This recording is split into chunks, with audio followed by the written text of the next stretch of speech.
OK, well, let's come back here now to the highly charged issue of fox hunting, which, of course, has been illegal for the past 15 years. Well, during most of that time, its opponents have claimed that the current law, which allows trail hunting, where the hounds follow a laid-down scent, provides a cover for the real thing. Now, we've been told by police that they are investigating whether online meetings of hunting's governing body are indeed encouraging huntsmen and women to break the law. In recordings we've obtained, one member of what's known as the Hunting Office describes trail hunting as a smokescreen, but the Hunting Office itself says the remarks were taken out of context. Our investigation does contain graphic images of a hunted fox.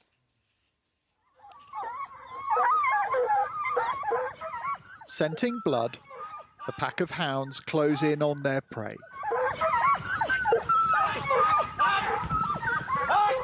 From the undergrowth, the fox breaks cover, running for its life. The dogs react, pursuing the wild animal. There is no apparent attempt from anyone to call them off. Deliberately hunting mammals with dogs is illegal, yet, as footage shows, foxes are still caught and killed by hounds out hunting. Hunting groups maintain they follow the letter of the law, laying fake scent trails for hounds to follow to simulate hunting. But they say accidents happen. When dogs follow a trail, it frequently leads them to a fox instead. That is not illegal. But animal rights activists have a long-held belief that legal exemptions like trail laying offer little protection to foxes and make illegal activities difficult to prove.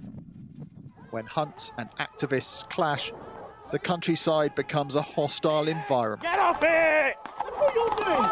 Confrontation can escalate, often turning violent.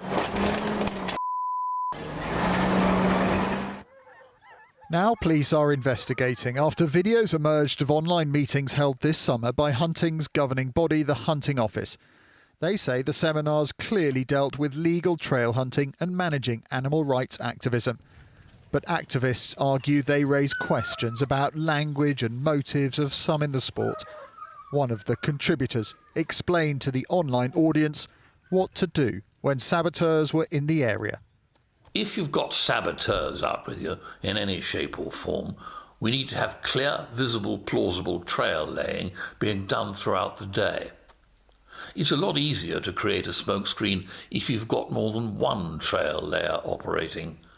And that is what it's all about, trying to portray to the people watching that you're going about your legitimate business. More than 100 UK hunt representatives heard how an exemption to the Hunting Act might be used as a wheeze, or cover as some would say.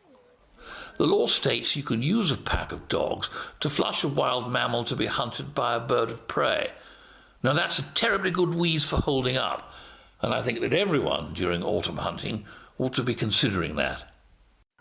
Wary of each other, both animal rights activists and hunts use video evidence to protect themselves.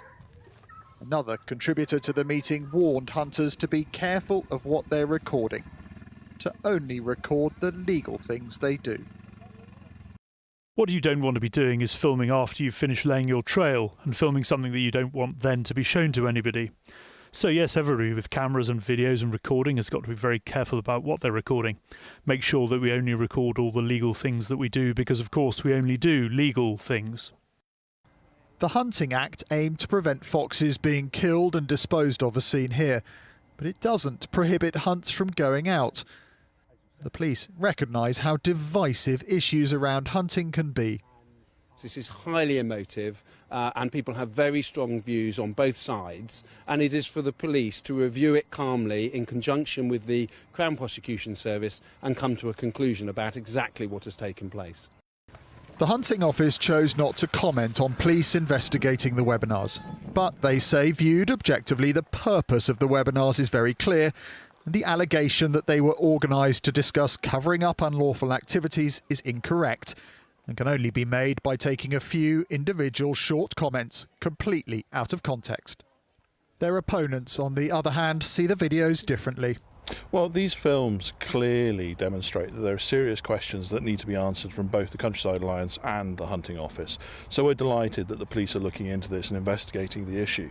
We've long said that the excuse of trail hunting makes prosecuting illegal activity very, very difficult. And because of that, whilst people are still able to use the defence of trail hunting, nothing is going to change. Whatever the outcome of the police investigation, these web meetings are already having an impact. The police say that as a result of them, they will be reviewing their relationships with all those who have an interest in hunting. Hunts and their opponents routinely rub up against each other, both suspicious of their motives. Now, with a controversial window into hunting, the animal rights activists sniff a scent, and the hunts face being hunted themselves. Rupert Evelyn, News at 10.